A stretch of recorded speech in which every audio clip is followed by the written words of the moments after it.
Brought to you by ABSA. Your story matters.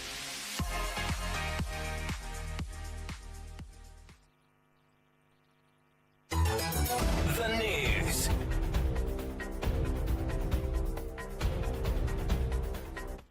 Hello there with the news. My name is Imelda Chikwati.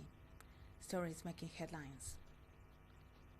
President Hakainde Hichilema has described the late Dr. Mwene Mwinga, describing him as a national icon and cherished mentor whose visionary leadership left a lasting impact on the country. A financial expert has urged government to prioritize investment in transport and infrastructure, warning that poor accessibility is hindering tourism sector growth despite Zambia's wealth of natural attractions. Ministry of Defense Permanent Secretary Mambo Hamaundu has stressed that Zambia has performed well in involvement of women in peacekeeping missions under the United Nations.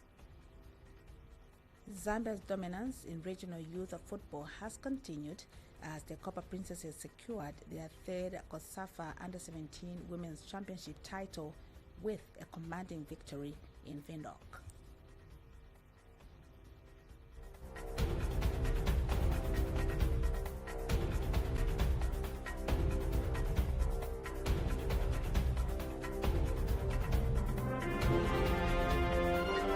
The news. 88.5 Sun FM.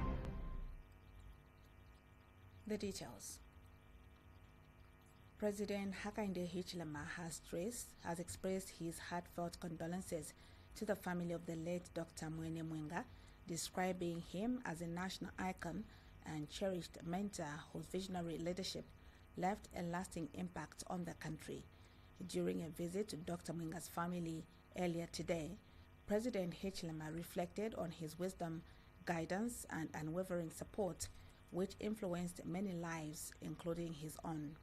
He praised Dr. Mwinga's commitment and dedication, emphasizing that his legacy will continue to inspire future generations to strive for greater achievements.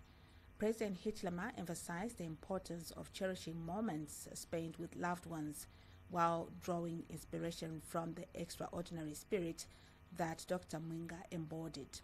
He encouraged Zambians to take time to appreciate family and friends, noting that even amid busy schedules, meaningful connections remain essential.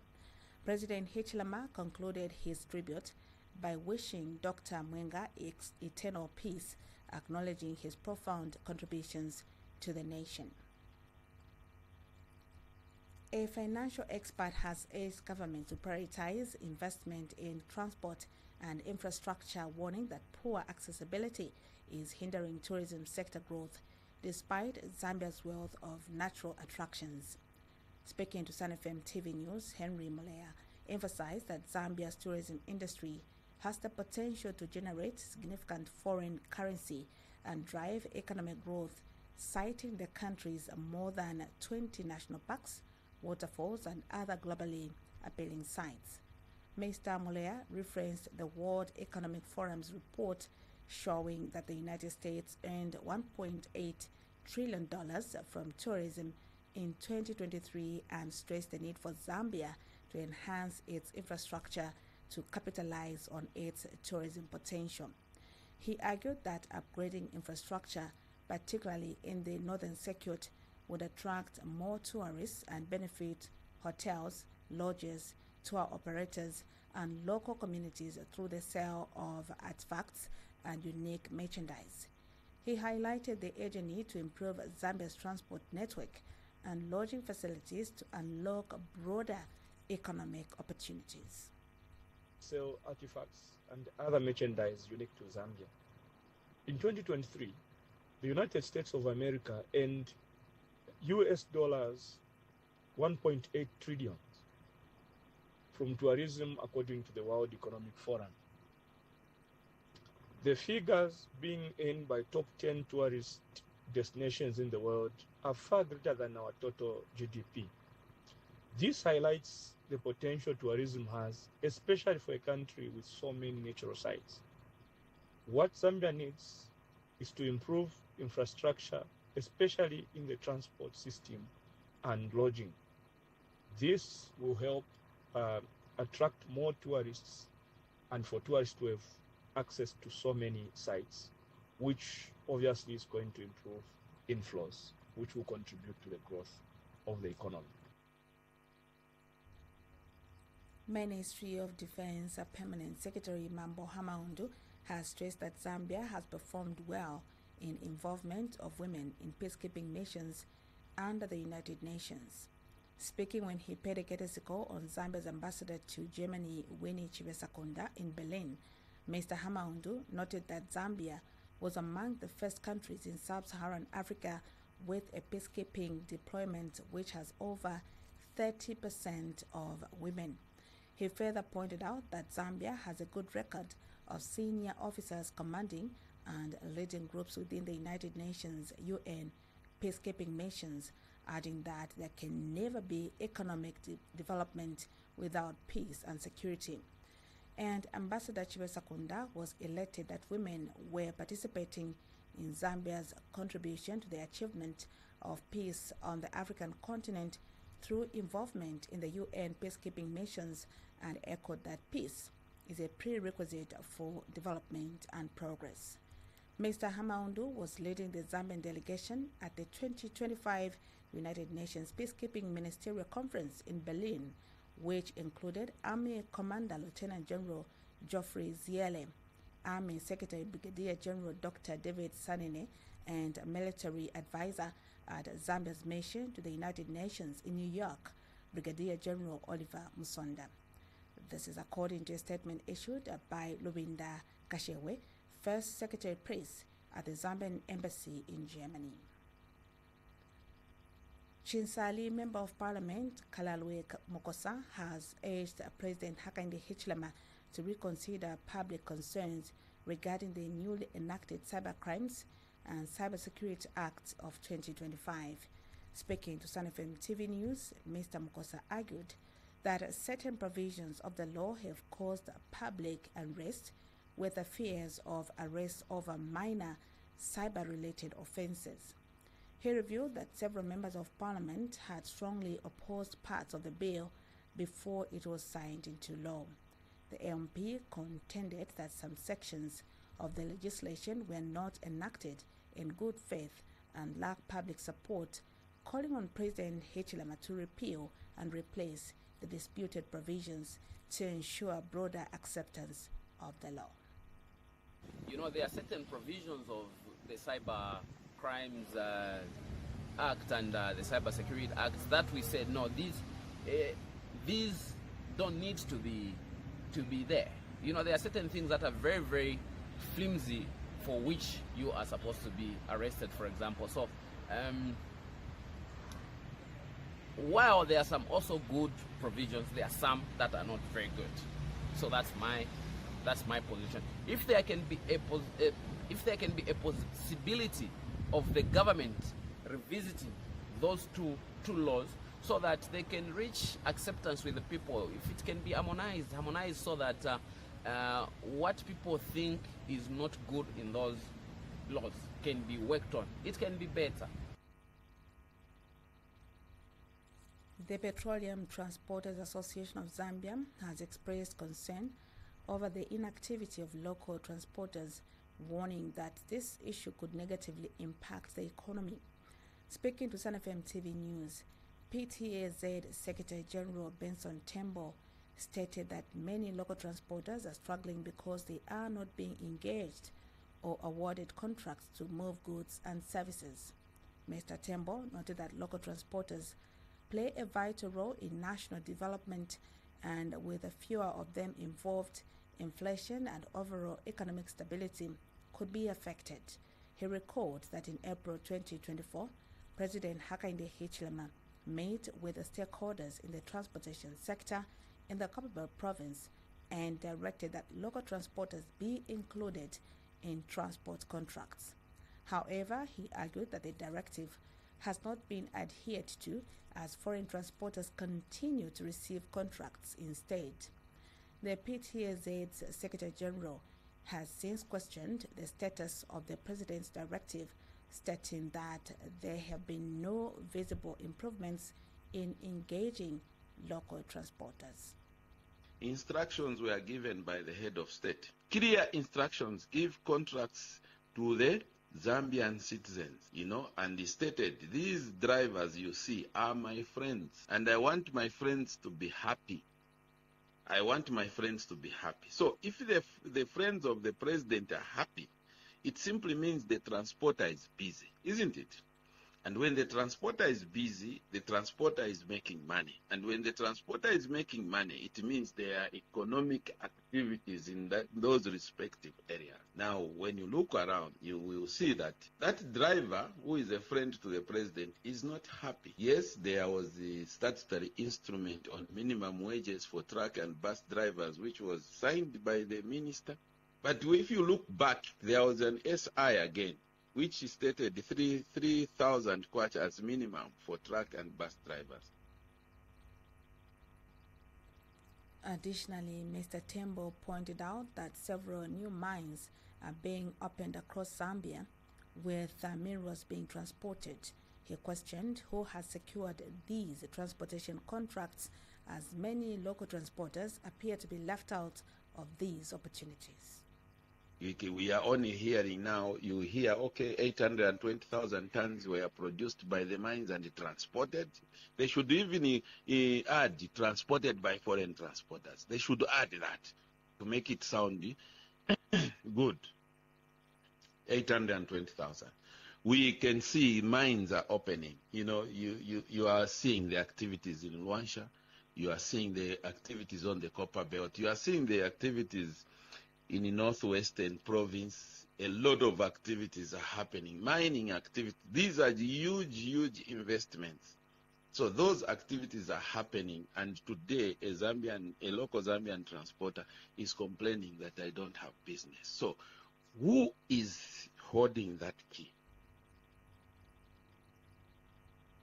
Government has emphasized the potential of cultural tourism as a sustainable avenue for economic development, citing its low environmental impact and a strong community involvement.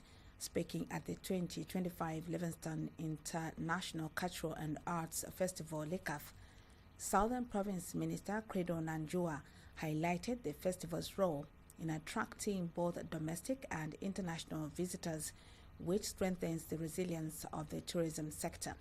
Mr. Nanjua further noted that LICAF serves as a valuable platform for showcasing Zambia's diverse cultural heritage while promoting sustainable tourism practices. We have a report. The Department of Culture and Traditional Affairs under the Ministry of Tourism has successfully hosted the 2025 Livingstone International Cultural and Arts Festival. This vibrant celebration showcased Zambia's diverse heritage, with cultural groups from all 10 provinces coming together to present traditional dances, music, and crafts. Southern Province Minister Credo Nanjua officially flagged off the event, which featured a street carnival procession through designated routes. In his address, Mr. Nanjua described the Livingstone International Cultural and Arts Festival, LICAF, as a vital platform that unites communities through the power of traditional dances, serving as an expression of identity, unity, and a shared history. Our theme this year, ladies and gentlemen, is Tourism for Tomorrow, promoting sustainable cultural development. Cultural tourism celebrates our heritage and also ensure its preservation for future generations. As we continue to recover from the challenges of recent years, including last year's drought, we recognize more than ever the sustainable development practices are essential for the longevity of both our cultural treasures and our tourism sector. The concept of sustainability and cultural tourism encompasses three vital dimensions as named: environmental stewardship, economic viability, and social responsibility.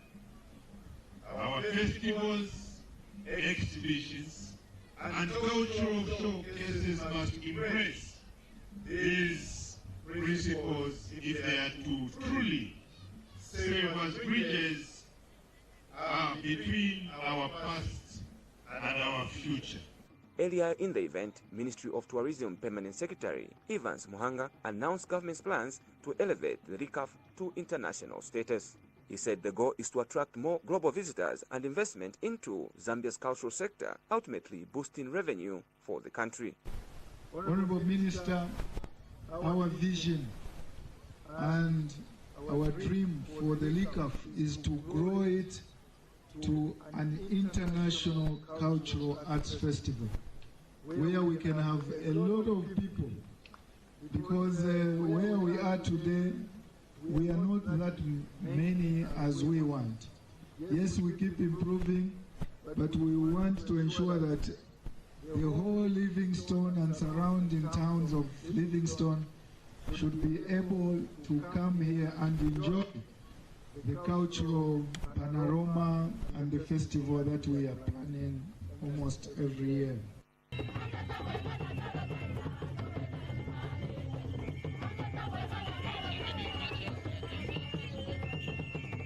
The 2025 RICAF was held under the theme Tourism for Tomorrow, promoting sustainable cultural development, which reflects the festival's focus on sustainability and inclusivity.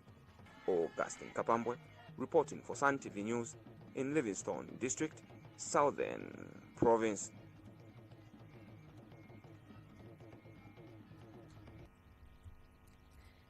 We continue with the sports news on the other side of this break. Stay with us. You know that feeling of frustration when you're told, sorry, we don't take mobile money payments.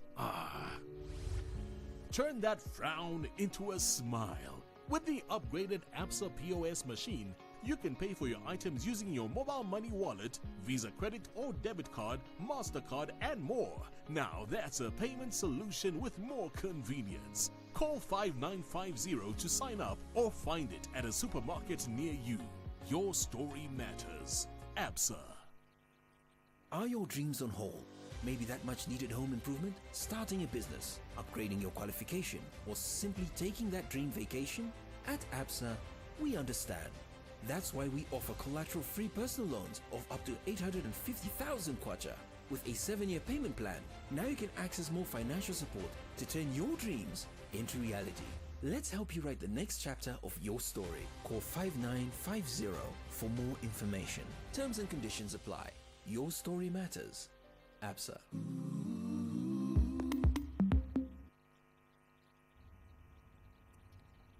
Zambia's dominance in regional youth of football has continued as the Copper Princesses secured their third COSAFA Under-17 Women's Championship title with a commanding victory in Windhoek. Led by Captain Ruth Mokoma, alongside Natasha Kasema and Gift Mazimbachisha, the team delivered a stellar performance, further cementing their reputation as a force to reckon with in Southern African football. Their triumph showcases Zambia's growing strength in the women's game, marking yet another milestone in their pursuit of excellence. Meanwhile, the Football Association of Zambia FAS has congratulated the Under-17 women's national team for winning a record third COSAFA crown.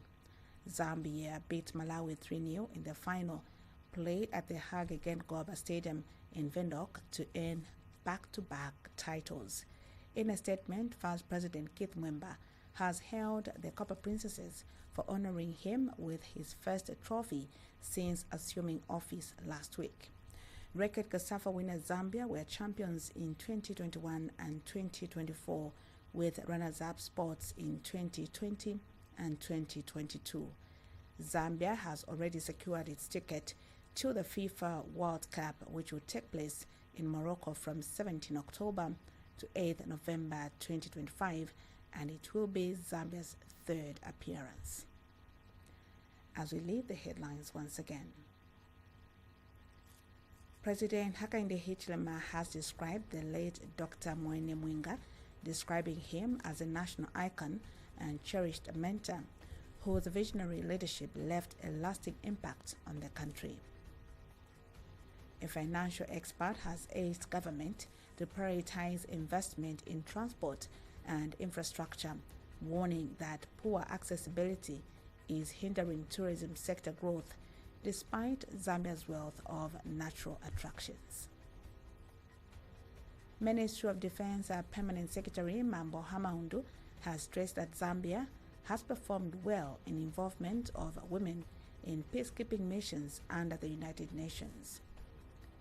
And in sports news, Zambia's dominance in regional youth football has continued as the Copper Princesses secured their third COSAFA Under-17 Women's Championship title with a commanding victory in Windhoek. Congratulations.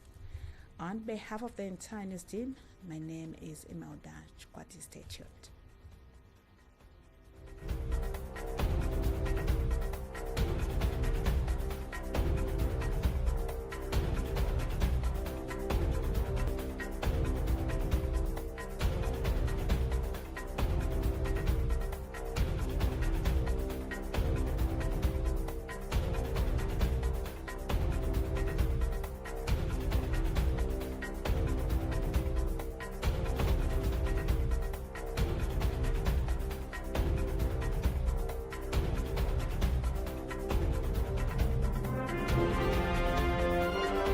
The News, 88.5 Sun FM.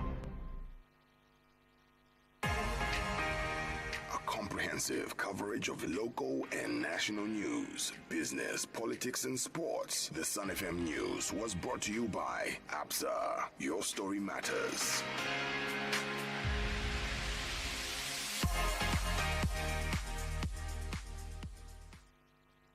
Are your dreams on hold? Maybe that much needed home improvement? Starting a business, upgrading your qualification, or simply taking that dream vacation? At ABSA, we understand.